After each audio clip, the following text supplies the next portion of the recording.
35 years ago, this past week, as a freshly celebrating 17-year-old, my friends and I drove on a Friday night to the Martin Triple Theater in Calhoun, Georgia, and I bought a ticket for a 7 o'clock show and witnessed over the next 2 hours the cinematic debut of the movie, The Princess Bride. Directed by Rob Reiner and starring Carrie Elwes, Robin Wright, Mandy Patinkin, Andre the Giant, Billy Crystal, Carol Kane. It only did so at the box office, and how could it not? Dirty Dancing had been released a few weeks earlier and swamped everything. But it became a VHS, some of you will know what that is, and a view-at-home cult classic.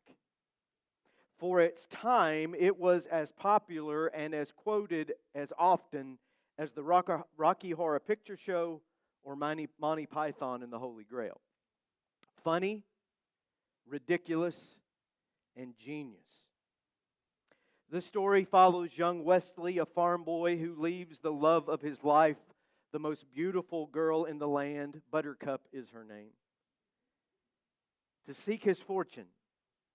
He promises he will return. He is delayed. He is rumored to be killed. Eventually, he does return, sporting a new identity, a masked buccaneer named the Dread Pirate Roberts. Buttercup, in his absence and presumed death, has now been promised to the evil king. Wesley must win her back, overcome his enemies, and with a band of misfits and ne'er-do-wells, more or less save the day. And it has a few recognizable lines in it, like Animal House or The Big Lebowski. That struck a nerve with somebody over here. Great movie. Or Caddyshack, or in more contemporary terms, Dumb and Dumber. These quotable lines from The Princess Bride that those who know. And when you hear one of these lines, you know exactly where it came from. For example, if I say, this is not The Princess Bride, but if I say, "'Tis just a flesh wound," see there? It's from Monty Python. Or if I say, "Looks like I picked the wrong week to quit sniffing glue," Airplane. And this one's for you, Tim Riles. "That's real nice, Clark." Do you know that one? Christmas Vacation. That's exactly right. The Princess Bride has plenty of these little one-liners. "Hello, my name is Inigo Montoya. You killed my father. Prepare to die." That's one. "In the meantime, rest well and dream of large women." Another. "Have fun storming the castle." Billy Crystal's line. I could go on and on, but there is a single word line that I just love. Vicini. Can we get Vicini up here? Here is Vicini.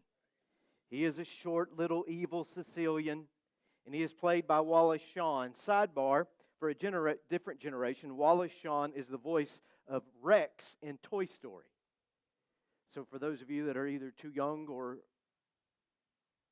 too old to have remembered The Princess Bride, if you have children or grandchildren, you have heard his voice repetitively. Every time something goes wrong in the movie, every time he comes up against something that defies his evil plans, every time he is surprised by the unexpected, he exclaims with just a bit of a lisp, "Inconceivable!" Now let's try that, everyone together. That was really good, Ope. You've seen this movie many times, I can tell. Now let's try it again, this time with a little more lisp. Excellent. We could not have done that during COVID because you spit profusely when you do that.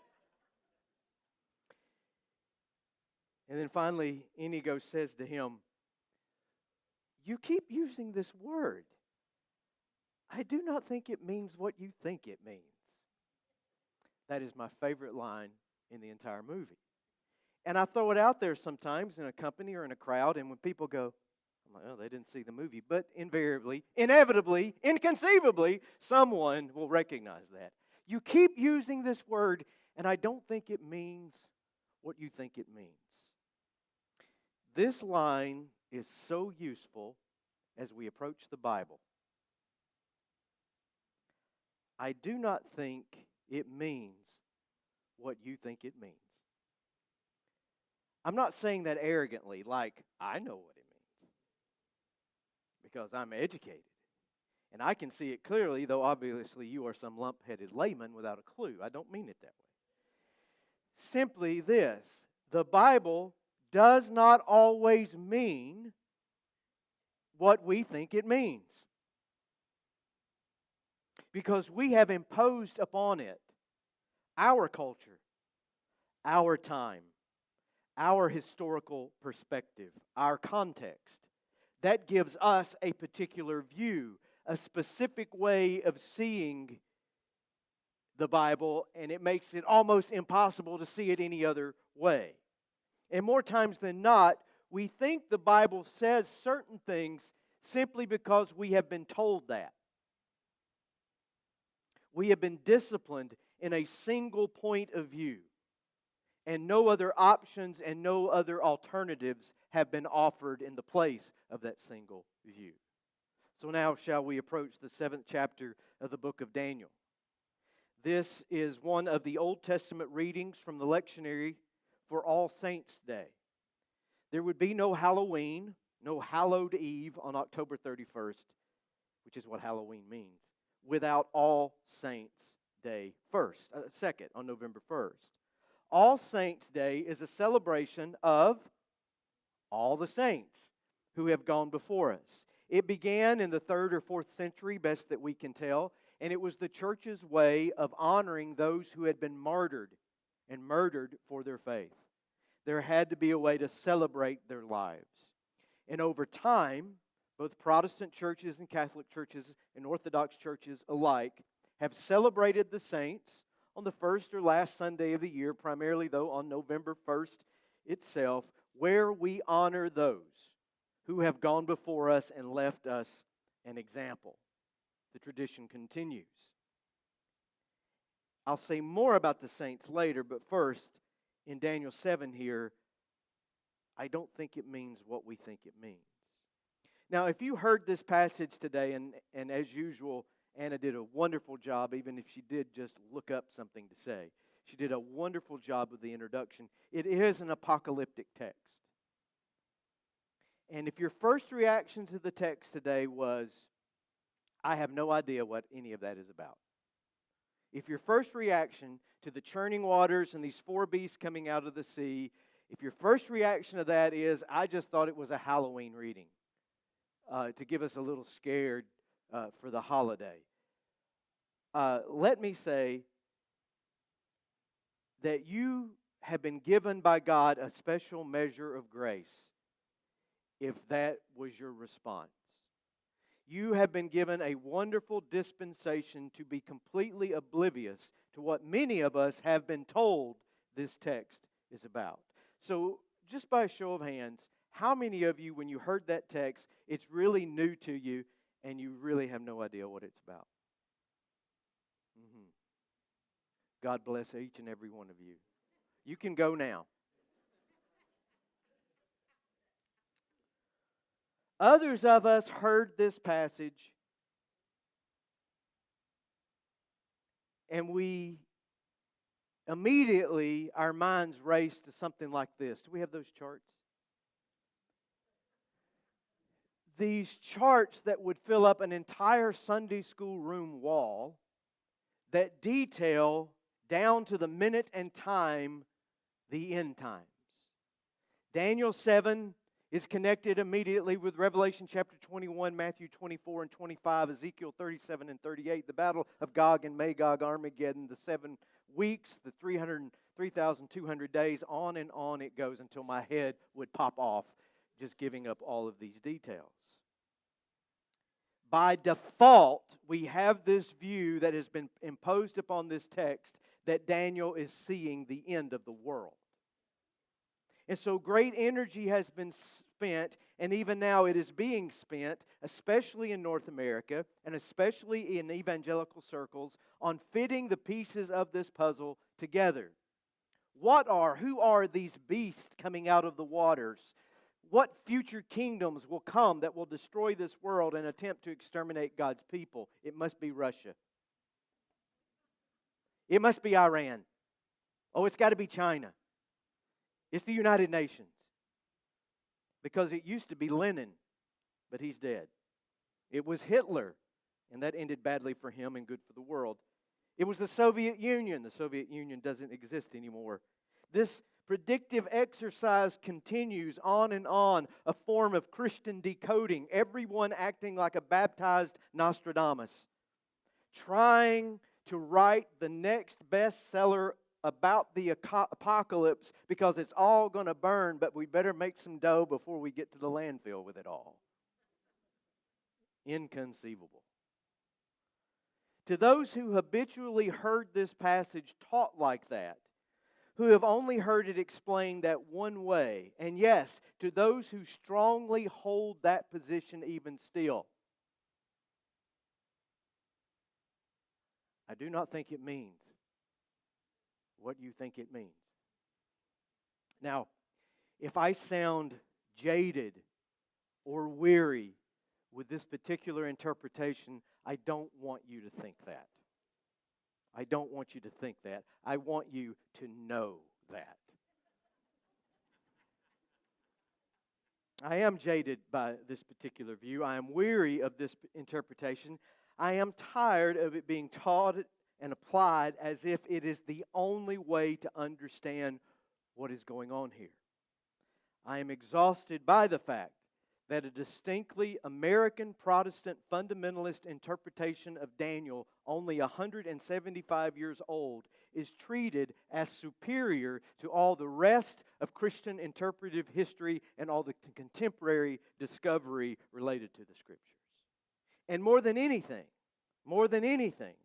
I am tired of this approach to the apocalyptic literature of the Old and New Testaments being used to do nothing but incite fear, cultivate suspicion and conspiracy, and invoke fatalism in people of faith.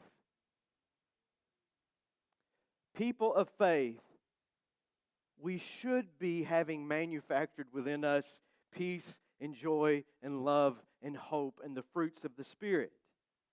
As another sidebar,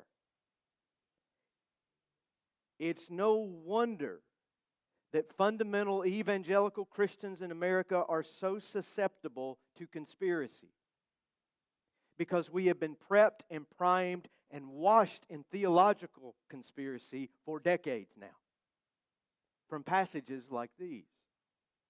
Years ago, Philip Yancey, and I had to include this picture because he's got marvelous hair.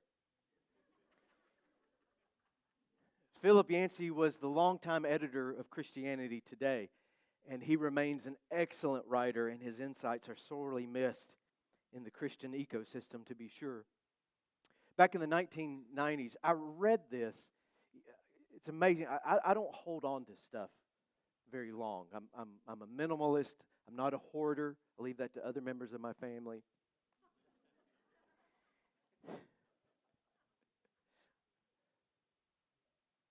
I saw this article in 1994 in Christianity Today, and I ripped it out and I kept it in my files for years. And then when we finally, make the move to computers, it's now in a PDF file. He told a great story about how this kind of interpretation affects the church. And he told the story by using the example of a group of Boy Scouts who went camping in the California wilderness outside of Yosemite. They all go camping, they're working on their badges or tying knots or whatever that Boy Scouts do. And that evening they gather around the fire. And it's all a bunch of, 12-year-old boys. What are they going to start doing? They're going to start telling stories about serial killers, stories about ghosts. And inevitably, one of the leaders started telling a story about Bigfoot. And here are these 9, 10, 12-year-old boys sitting around the fire, just bathing in Bigfoot stories for about an hour about how Bigfoot would come along in the middle of the night and just snatch little boys out of their tents like picking apples off a tree. Well, you guessed what happened. The storytelling ends. The fire goes down. All 9 boys pile into one tent together. right? Sounds of the wilderness outside. It's dark. About 4 a.m., one little boy, his bladder is full. He gets up, goes to the tent, he unzips it, he looks outside. He just zips it back shut. And when daylight comes, all 9 boys find a very wet and foul tent on the inside. Yancey says this: the boy was so scared of what might be out there somewhere that he made a mess for himself and those closest to him. That is so good. As I said to someone this very week, when you operate out of fear, it is impossible for you to be your true self. Impossible. And when huge, massive swaths of the Christian community are defined by and motivated by and dominated by fear, how can anything that actually resembles Jesus of Nazareth develop in that kind of place? How can the fruit of the Spirit flourish in such an environment? Is it any wonder that we have made a mess instead? There is nothing to gain by sectarian retreat, by falling back into smaller, constricted, less hopeful, more distrustful places. There is only everything to lose. We lose our witness, we lose our calling, we lose our reason for gathering and doing and being. We lose faith itself. For if our faith isn't creating within us a greater capacity to love and serve others, if it's not cultivating within us deeper trust in spite of all the mystery and the unanswerable, then that faith has failed. If our faith is not actively creating more caring, more peaceful, and more hopeful people, resulting in a more caring, more peaceful, more hopeful world, then it is inconceivable that we have any other reason to be here in this sort of gathering whatsoever. We would be better served by doing something else with our time. Now to that text, the one that does not mean what we think it means. To those last few verses that we read, to All Saints' Day. And I can, in this very short amount of time that I have left, disassemble the prevailing fundamentalist view and reconstruct the alternative. I will do that, however, on Wednesday evening in a special Q&A right here, filmed before a live studio audience. 6:30, if you want to be here Wednesday evening, I'm going to go further into this text, and it will be broadcast on our regular Facebook feed as well. So I am not leaving you hanging, I promise. But until then, let these last words suffice. Daniel says this, verses 15 through 18. I, Daniel, was troubled by all I had seen, and my visions terrified me. So I approached one of those standing beside the throne and asked him what it all meant. He explained it to me like this: these 4 huge beasts represent 4 kingdoms that will arise from the earth, but in the end, the holy people, the saints of the Most High, will be given the kingdom, and they will rule forever and ever. Daniel, in the particular, speaks to the universal. Daniel, as the one, is the voice of his entire community. He represents us all because we are all afraid at times of what we see in the world. We are made uncertain. The Bible is so casual. Daniel is troubled, petrified, panicked might be better, for the world in which we live. Nations rage, economies rise and fall. Internally, we go for the throats of our political and social enemies. As our society teeters, it would appear, on the edge of great violence and unrest, as once again, for the first time in decades, there are nuclear threats made on the European continent. It is easy to let all of this drive you into a metaphorical or a literal bunker. It is easy for the fear to strangle and paralyze you, or for you to grasp for theological charts that give the cold comfort of certain explanation.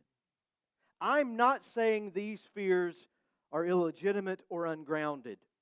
Reading the headlines, reading the news feed on your phone, that alone is a threat to your emotional and spiritual well-being today. And no one should ever be asked to deny or to ignore the reality around them. All these things that trouble us are, in fact, troubling. Yet, they do not have the last word. That's the message of Daniel 7. That is our faith. That is the perseverance of the saints. God will win in the end along with God's people, but it will not be because God suddenly obliterates all of our enemies. It will not be because Jesus will arrive with little lasers in His eyes to cut down everybody that disagrees with us. If we are to believe the message of the Jewish prophets, in whose tradition and line Jesus stood, it will be, to quote a line, the triumph of unarmed truth and unconditional love. All evil will be defeated, though we are not privy to exactly how that will work out, and even though likely none of us will live to see that victory in our time. Still, we work for it, and we work toward it with the days that we have been given. In some ways, this is the defining mark of a true saint. One who works for the final victory of love over hate, righteousness over injustice, good over evil, and hope over fear. That quote, unarmed truth and unconditional love, is from Martin Luther King Jr. Dr. King delivered his last Sunday sermon on March 31st, 1968. It was the only time he ever spoke at the National Cathedral. He would be dead within days. He was assassinated in Memphis. Did he live in troubled times? Only the most challenging American decade since the end of the Civil War. Did he live to see the triumph of his beloved community and equality come to all? Not hardly. He didn't even live to see his 40th birthday. He was gunned down unmercifully at a time when the Harris poll had him at a 75% disapproval rating and labeled him the most hated man in America. And that's the same man revered today, with a national holiday in his honor, a street in every city named after him, and his being one of the most striking legacy monuments you will ever see constructed in the heart of our nation's capital. But that's what we do. We honor our prophets decades after we kill them. In that last Sunday sermon, he said this, and may the words of this saint encourage us all in these troubled times. Quote, "We must come to see that goodwill never rolls in on the wheels of inevitability. It comes through the tireless efforts and the persistent work of dedicated individuals who are willing to be co-workers with God. We must realize that the time is always right to do what is right. And I submit that people of goodwill must put their bodies and their souls in motion. It will become a kind of soul force that I believe will make the difference. Yes, we have difficult days ahead. The cards are stacked against us, but I will not yield to despair. So, however dark it is, however deep and angry the feelings are, however violent the explosions may be, I can still sing, "We shall overcome." We shall overcome because the arc of the moral universe is long, but it bends toward justice. We shall overcome because Carlyle is right, no lie can live forever. We shall overcome because William Cullen Bryant is right, truth crushed to earth will rise again. With this faith, we will be able to hew out of the mountain of despair a stone of hope. With this faith, we will be able to bring about a new day of justice and brotherhood and peace. And on that day, the morning stars will sing together, and the children of God will shout for joy.